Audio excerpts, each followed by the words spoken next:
오늘이 3.1절이잖아?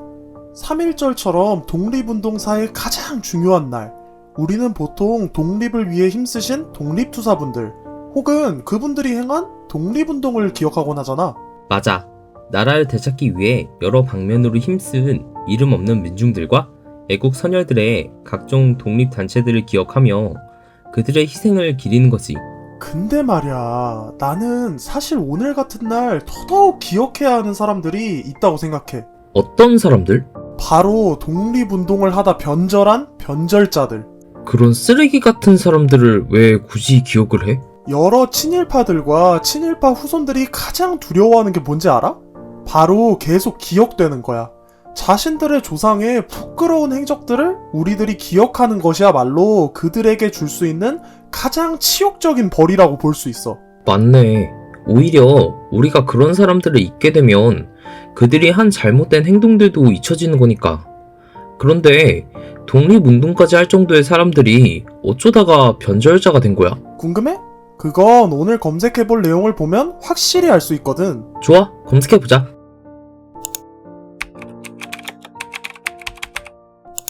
3.1 운동하면 대부분 만세 시위를 많이 기억하고 있지만 그에 못지않게 민족대표 33인의 기미 독립선언서 낭독도 굉장히 중요하다고 볼 수 있어. 독립선언서까지 낭독할 정도면 꽤나 독립에 진심인 사람들이었다고 봐야겠네.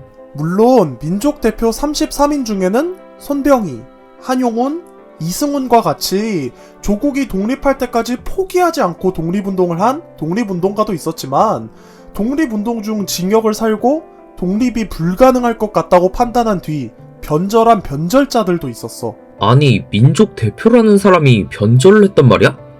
누군데? 바로 최린이라는 사람이야. 친일파로 변절하기 전까지의 행보만 보면 우리나라 독립운동사에 지대한 영향을 끼쳤거든. 어떤 활동을 했었는데? 도산 안창호가 이끌던 신민회에 가입해서 활동을 하기도 했고 민족 대표 33인으로서 독립선언서에 서명을 하거나 3.1 운동의 3원칙을 제시하는 등 독립운동가로서 그 누구에게도 뒤지지 않을 활동을 했거든. 아니, 이랬던 사람이 변절을 했단 말이야? 이게 변절도 그냥 변절이 아니었어. 체포당하고 출소한 뒤 민족 개량주의 노선으로 갈아탔거든. 민족 개량주의? 그게 뭔데? 일본에게 완전하게 독립을 하기보다 일본 밑에서 우리 민족의 사상을 개조하고 경제적인 힘을 길러 자치권을 획득하자는 사상이었어. 당연히 조선이 완전히 독립하기를 원하지 않았던 일본은 앞장서서 강조했던 사상이었지. 그러니까 어차피 독립을 못할 것 같고 강한 일본 밑에서 우리도 힘을 기르자 이거잖아? 굴복한 거라고 봐야겠네. 완전히 친일 노선으로 바꾼 뒤 조선 총독부 중추원 참의가 되기도 했고 조선 총독부의 기관지였던 매일신보의 사장 자리를 맡기도 했었어. 하지만 결국 우리나라는 광복절날 독립을 하게 되었잖아. 독립한 뒤에는 어떻게 됐는데? 반민족행위 특별조사위원회에 체포되어 뒤늦게 자신의 친일 행위를 반성하고 참회했어. 이때 그의 옆에 있던 한 친일파 소설가가 나는 민족을 위해 친일한 것이다 라고 하자 최리는 입닥치라며 일가를 뱉기도 했었지. 반성한다고 지금까지 했던 일이 돌아오는 건 아니지. 그런데 그 친일파 소설가는 정신이 나갔나봐. 저 자리에서 어떻게 저런 말을 하지?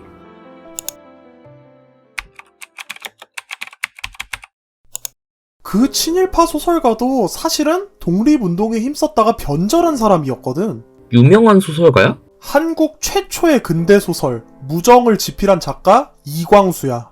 한국 최초의 근대소설 작가가 친일파라니 좀 부끄럽네.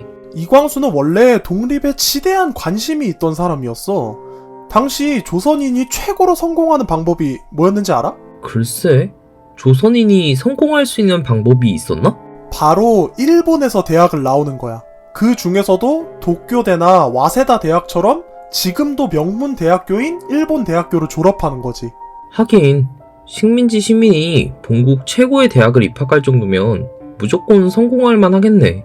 이광수도 와세다 대학에 입학해서 성공적인 인생을 걸을 수 있었지만 그 당시 도쿄 유학생들의 28 독립선언에 독립선언서를 작성하는 데 참여했다는 이유로 학업을 강제로 그만두게 되었거든.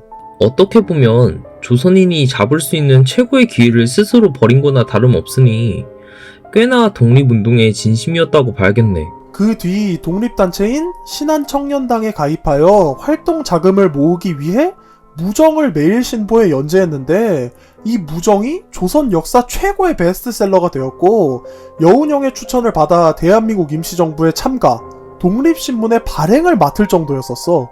지금까지 들은 것만 보면 인생 최고의 기회를 독립운동을 하기 위해 포기, 조선 역사 최고의 베스트셀러 책 수익금을 독립단체를 위해 사용, 대한민국 임시정부 활동까지 그야말로 최고의 독립운동가라 해도 할 말이 없을 것 같은데 어쩌다가 변절자가 된 거야? 상하이에서 독립운동을 하던 중 국내 최초의 산부인과 의사 허영숙과 만나 결혼을 하고 안정적인 생활을 하기 위해 조선으로 귀국을 하게 되었어. 여러 독립운동도 하고 심지어 상하이 임시정부의 중요한 인물이었는데 체포당하지는 않았어? 이상하게 체포를 당하지 않았었어.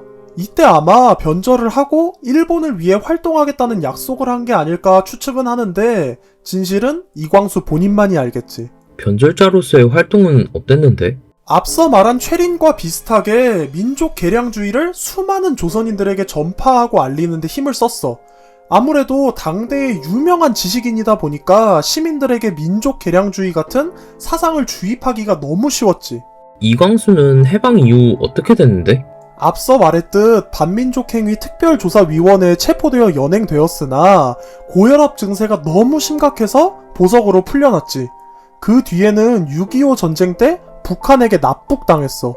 그렇지 않아도 병이 심했던 사람이 그 추운 북한 땅에서 강제로 이동을 하다 보니 결국 폐결핵으로 사망하게 되었지. 역시 나라를 배신한 변절자들의 끝은 항상 비참하네.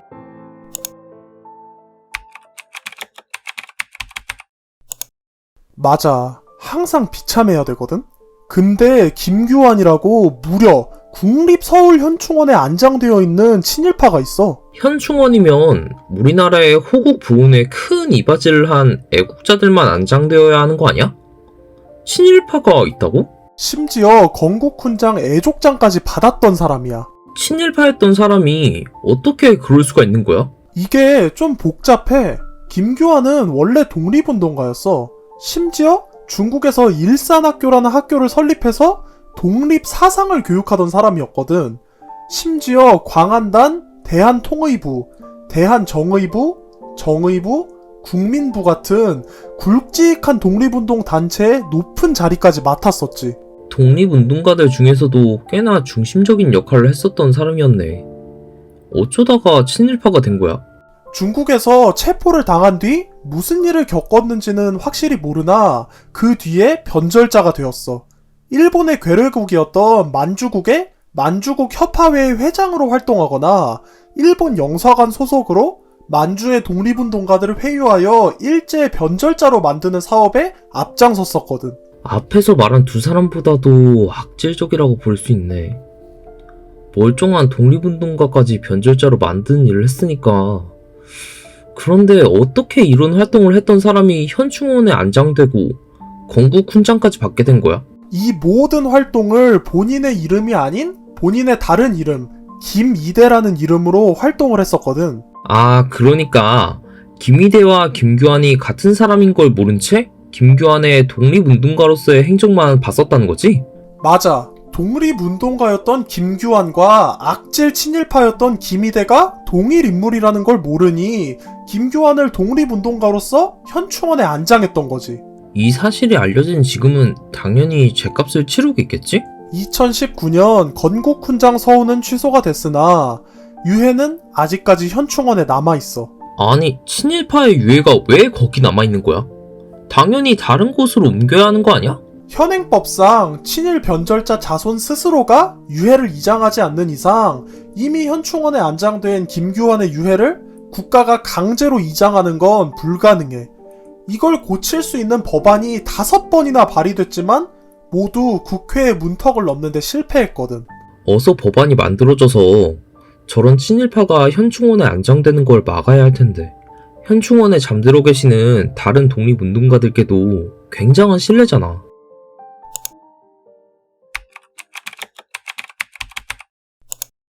흔히 사극을 보면 억울하게 죽임당하는 인물이 꼭 하는 대사가 있어. 내가 오늘 죽더라도 역사는 꼭 기억할 겁니다. 맞지? 오늘이 3.1절인 만큼 독립운동가에 대해 다루고 싶었지만 솔직히 오늘 우리가 다룬 3명의 인물의 친일 행적을 전부 다 기억하는 사람이 있을까? 아마 없지 않을까? 최근에는 여러 독립운동가들의 이름과 그들이 했던 일조차 기억하지 못하는 사람들이 많아졌으니까 오히려 저런 친일파들은 더더욱 기억하기 힘들겠지. 21세기 대한민국에 사는 우리가 와, 그 당시에 나였어도 나 독립운동은 진짜 못해. 와, 진짜 대단하다. 이런 의미 없는 말을 하기보다는 독립운동가들의 위대한 행적을 기억하거나 친일파들의 부끄러운 행적을 기억하는 거야말로 21세기 우리가 할 수 있는 최고의 독립운동이라고 생각해. 맞아. 이미 지나간 과거니까 우리는 지금의 우리가 할 수 있는 최선을 다하는 게 맞지. 오케이, 오늘은 여기까지 하고 다음에 또 검색해보자고. 인사하자. 지금까지 나레이션을 맡은 닉냄 전 마루였습니다. 감사합니다.